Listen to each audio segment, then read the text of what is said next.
Hello, you wonderful people. So for today's video, I'm going to continue the conversation about JRPGs. In this particular video, I want to talk about specifically, turn-based JRPGs, which, I know like not everything like turn-based is associated with JRPGs because there's plenty of RPGs that exist that are turn-based, obviously, but it's something that when it comes to the video game realm, I always associate more so with JRPGs because they were the games I kind of got accustomed to that more so than anything. Because typically, when you think turn-based, you typically associate that with most JRPGs. Not every JRPG is like that, but most. Like you take, for example, the Final Fantasy series. The Final Fantasy series as a whole has mainly been a turn-based series. It's actually kind of interesting because I'd say probably out of anyone that's kind of made advancements and changes towards the turn-based aspect, it'd be probably Final Fantasy and the Shin Megami Tensei / Persona series in many different regards. Like you take Final Fantasy, for example, it's interesting to me because Final Fantasy has adapted its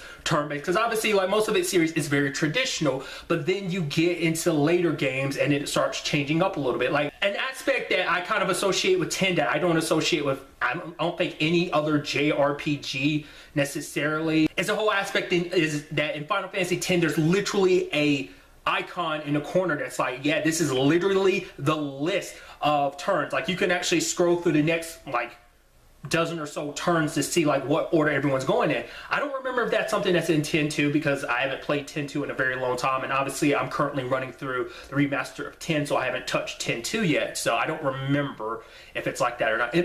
I think it is, but like I said, that could be just me remembering wrong. But getting back to it, like even taking that, like, so it's like little things here and there, but then you start going beyond that. Like once again, I don't really know how 11 and 14 work just because like I've never played them. They're MMOs type of JRPGs, which I'm assuming they play like any other MMOs. So, but nevertheless, then you got into like 12 and 13, which kind of shifted things up with the whole turn-based aspect. Because obviously with 12, you can run around and move around the battle whatever you want to, but you still kind of had that ATB bar of like, oh, you have to wait for your turn, for your action to kind of come through. I mean, technically you could bring your turn up at any point in time. You can cancel what you're doing, but the fact of the matter is your actions will only go through from an ATB bar, pretty much like Final Fantasy's like 9 on, where it's like you'll act once you've made your decision with your ATB. I think even going back with, I don't remember if it was like that with, I'm pretty sure it was like that with 7, 8, and 9, where it was like, yeah, the enemies can still act. If you don't act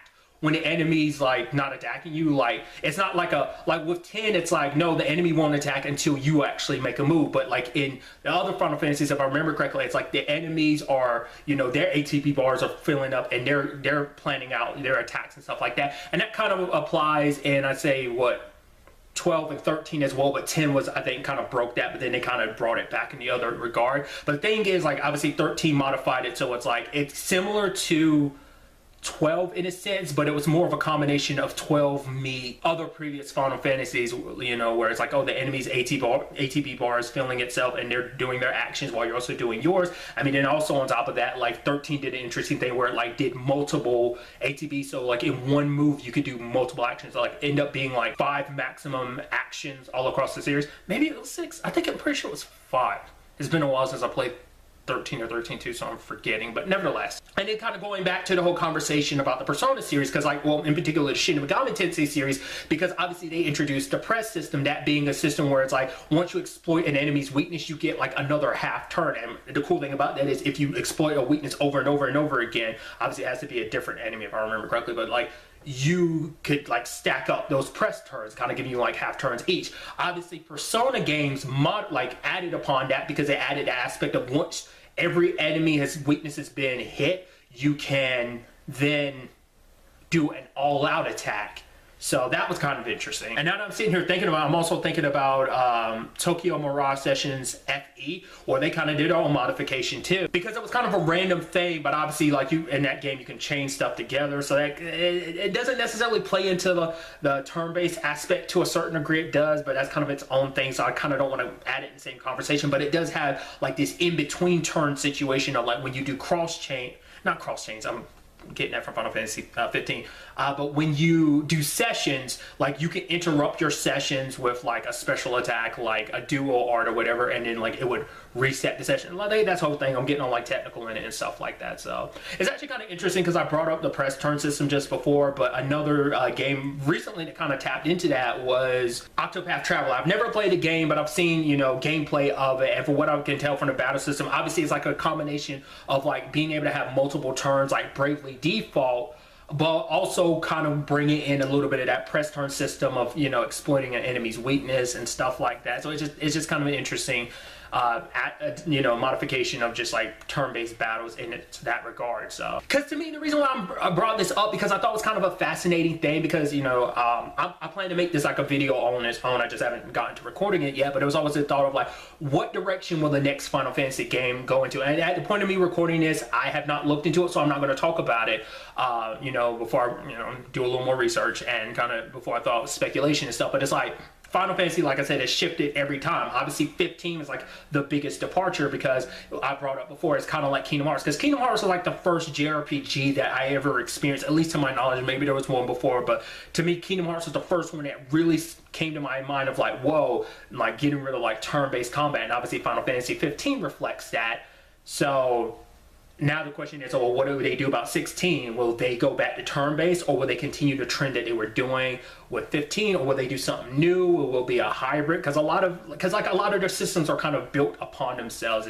I think it's just like the Square Enix wheelhouse of just kind of like, you know, who works on what projects and stuff like that probably determines a lot of that. But nevertheless, like, it's interesting because that was something I heard recently, like a little while back, not recently, but a little while back. I was watching someone who was playing Final Fantasy 15, and they didn't mind the combat of 15, but they were like, no, there's nothing wrong with turn-based.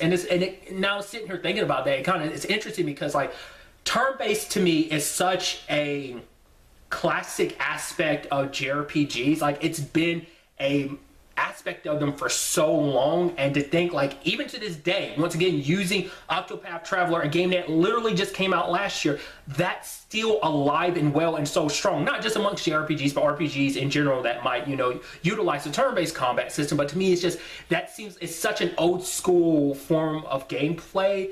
You know, because actually I never got this, because I remember growing up where a lot of hearing people's opinions of stuff of being like, I hate turn-based combat, because they don't like the whole like, oh, I attack, you attack. Like, I'm fine with that, because I guess because I've grown up playing so many JRPGs or just games in general that have had that aspect to it, that it never crossed my mind to think of just like the whole like, oh yeah, you are standing there taking it. It's just kind of like, it's there. It's always been there, and I just never questioned it really. So it's interesting when you hear other people kind of question it. Like I said, the whole point of this video was just discussing the fact is that it is still kind of alive and well. It is an aspect of video games that's still thriving. But part of me wonders, like, will that be something that they will eventually phase out? Because I did a whole video a little while back about, you know, random encounters versus enemies on the field, like how that's slowly becoming like a age where like that aspect of random encounters where the enemies aren't on the field, that you know, pick and choose when you fight and stuff like that, that's aspect of JRPGs that I feel like is dying out. But I don't see turn-based combat doing that. Like, I think it's just such a rooted in that, you know, and it's such a thing, because I'm curious, like, especially for someone who never played the Final Fantasy series, kind of using that for example, going from 15 to, if they ever did go back to the more traditional turn-based aspect, would that mess with people or not? You know, because like I said, they've made modifications to it with other Final Fantasies, but it's always been kind of very like true to the whole aspect of turn-based aspects to it. So to me, it's such a fascinating discussion all in its own. I mean, it's so interesting because I don't know anyone personally that's like, you know, using Final Fantasy, you know, example again of like who's played 15 has never played any others. I'm not saying there's no one out there that's not like that, but it's just I've never experienced that. So I'd be so interested to see like if they did go for like, you know, turn-based with 16 for someone who's never played a lot of turn-based RPGs or whatever, like how would they handle that if someone went from 15 to 16 having never played any of the other Final Fantasies? I mean, there are new people jumping into series that are as long-running as the Final Fantasy series all the time, so it's just kind of interesting to me. I mean, take like kind of going along the same lines, like what if people played Kingdom Hearts and then just like, oh, because they like Kingdom Hearts, they're like, well, let me see these games that they're originally based on. Like going from Kingdom Hearts' battle system to any of the older Final Fantasies is a bit different, obviously. So it's like, would people, you know, I'm just curious, like, and I guess this kind of ultimately ties into my ultimate question for this video. It's like, how do you feel about turn-based combat? Like, is it something that you feel like is antiquated and you feel you prefer it to completely disappear? Or you're one of those people who's like, no, like, it's, you know, it's a reliable battle system, so I will always like it? Or are you one of those people who's kind of like me, that's like, I'm fine with either or. I'm okay with people kind of experimenting, doing different things, but I feel like turn-based combat will always be something you can always fall back on. It's such a reliable thing, and once again, you can always make your own modifications to it. Plenty of people have over the years. I mean, that's how you keep it fresh and new, kind of doing something similar, but obviously kind of adding your own little twist to it in certain regards. I'd really love to get to know your opinions about this in the comments down below. But really, that's all I want to talk about in this video. Till the next time we meet, be happy, be safe, live life to the fullest, and enjoy it. Good day and goodbye.